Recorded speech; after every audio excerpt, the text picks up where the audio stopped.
அமாவாசை விரதம் ஏன்? அமாவாசை விரதம் என்பது முக்கியமாக முன்னோர்களின் ஆசீர்வாதத்தை பெறுவதற்காக அனுசரிக்கப்படும் ஒரு விரதமாகும்.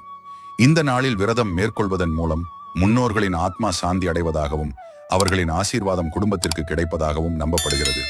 விரதம் இருக்கும் முறை: அமாவாசை அன்று அதிகாலையில் எழுந்து நீராட வேண்டும். முன்னோர்களுக்கு தர்ப்பணம், திதி, சிரார்த்தம் போன்ற சடங்குகளை செய்ய வேண்டும். இது அவரவர் குடும்ப வழக்கப்படி மாறுபடும். முழு நாள் விரதம் இருப்பவர்கள் உணவு அருந்தாமல் இறைவனை தியானிக்கலாம்.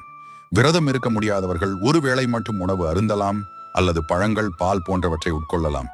மாலை நேரத்தில் கோயிலுக்கு சென்று வழிபடலாம். விரதம் முடிந்ததும் ஏழைகளுக்கு அன்னதானம் அல்லது பொருள் தானம் செய்வது சிறப்பு. அமாவாசையின் முக்கியத்துவம்: முன்னோர்களுக்கு மரியாதை.